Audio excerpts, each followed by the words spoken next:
Hello guys, आज मैं बात करने वाला हूँ सिंगापुर ई वीज़ा के बारे में। जो लोग टूरिस्ट वीज़ा पे जाते हैं या फिर किसी और पर्सनल काम के लिए जा रहे हैं, तो उनके लिए e visa, tourist e visa कैसे लगता है, कैसे अप्लाई करना है, कितने दिन में ई वीज़ा आ जाएगा आपका, कैसे आएगा, कितनी फ़ीस होती है। इस वीडियो में मैं ये सब बात करने वाला हूँ स्टेप बाय स्टेप।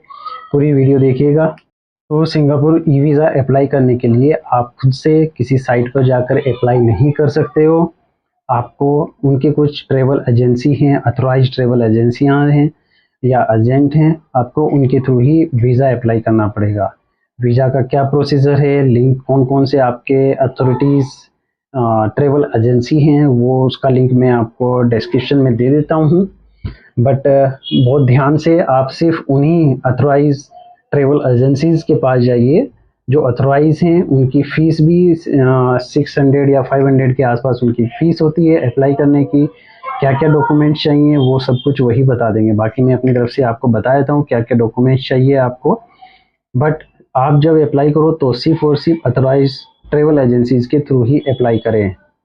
बाकी अगर आप किसी और के थ्रू करा रहे हो तो या तो वो आपसे ज़्यादा पैसे खा रहा है या फिर वो अथराइज एजेंट नहीं है, आपसे फ्रॉड भी हो सकता है। तो ये सब का ध्यान रखें। सिंगापुर ई वीज़ा की जितनी भी ट्रैवल एजेंसियां हैं, अथराइज ट्रैवल एजेंसीज हैं, इनका लिंक मैं आपको डिस्क्रिप्शन में दे दूंगा, आप वहां से देख लेना। चलिए अब मैं बात करता हूँ आपको क्या क्या डॉक्यूमेंट चाहिए। नंबर 1, आपको चाहिए passport. Passport with minimum 6 months आपकी वैलिडिटी रहनी चाहिए। ऐसा नहीं है कि 6 मंथ्स आपके 5 मंथ्स या 2 मंथ्स बचे हैं, आप सोच रहे हो 10 दिन के लिए आप सिंगापुर होके आ जाएंगे। मिनिमम 6 मंथ्स की वैलिडिटी होनी चाहिए आपके पासपोर्ट की। सेकेंड, आपका फोटोग्राफ, न्यूली फोटोग्राफ होने चाहिए, coloured with matte finish, and 60 to 70% आपका फेस उसमें आना चाहिए। 2 डॉक्यूमेंट्स हो गए।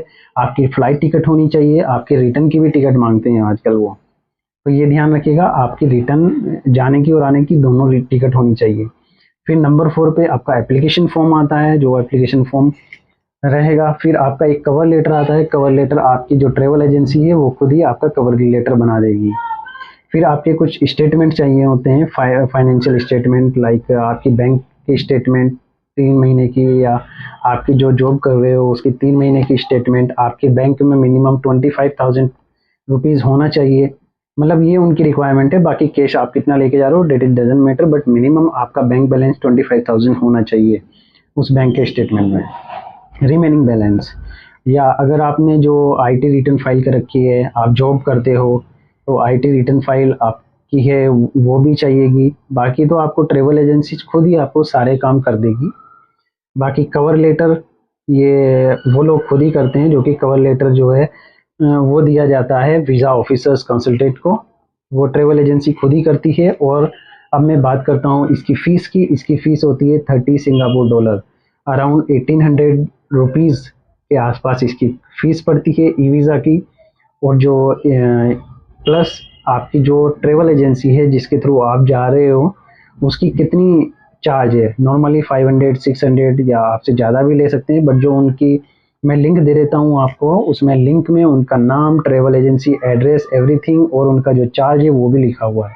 आपको उससे ज़्यादा चार्ज देने की ज़रूरत नहीं है। नॉर्मली 650 रुपीज़ उनके चार्ज हैं सभी ट्रैवल एजेंसीज़ के, तो ये आप देख लीजिएगा। बाकी मैं आपको अप्लाई करके दिखा देता हूँ, उनकी ट्रैवल एजेंसी की लिस्ट भी आपको मैं दिखा देता हूँ। अप्लाई तो नहीं कर पाऊँगा अभी यहाँ पे, बट उनकी ट्रैवल एजेंसीज की लिस्ट मैं आपको दिखा देता हूँ।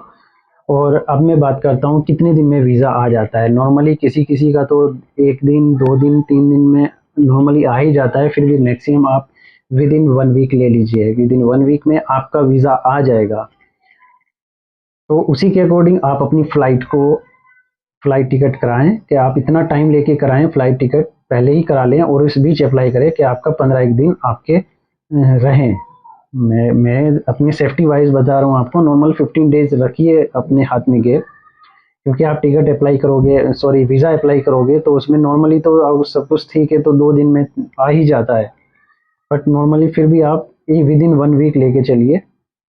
मैं जितनी बार भी अप्लाई किया है तो विद इन 2 डेज मेरा वीज़ा ई वीज़ा आ गया था। मैं बात कर रहा हूँ टूरिस्ट वीज़ा की, टूरिस्ट ई वीज़ा, जो आप ट्रैवल एजेंसीज के थ्रू, या फिर एक और वीज़ा का होता है, आपका कोई फैमिली मेंबर सिंगापुर में है वो अप्लाई करा सकता है।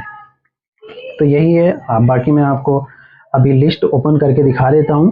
जो जो ट्रैवल एजेंसीज़ की लिस्ट हैं किया है। इसका लिंक भी मैंने डिस्क्रिप्शन में डाला हुआ है, आप वहाँ से भी ओपन कर लेना। ये देखिए जैसे साइट खुलती है यहाँ पे authorised visa agent Delhi, West Bengal, Rajasthan, Uttar Pradesh, Punjab. नीचे देखो एक पीडीएफ फाइल दे रखी है, मैं इस पीडीएफ फाइल को डाउनलोड कर लेता हूँ। चलिए मैं ओपन करके देखता हूँ।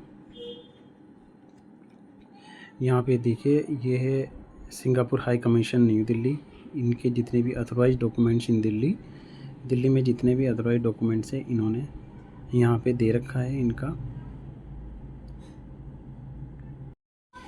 ये सारे डॉक्यूमेंट्स ये सारे इसमें दे रखा है इनका name of authorities and agents, जैसे रिया ट्रेवल्स हो गया, सीपी में है, नोएडा में है, ठीक है। उसके बाद इन सीपी, नोएडा, करोल बाग और भी काफ़ी जगह हैं। एड्रेस लखनऊ में भी है, वेस्ट बंगाल में है, जयपुर में है।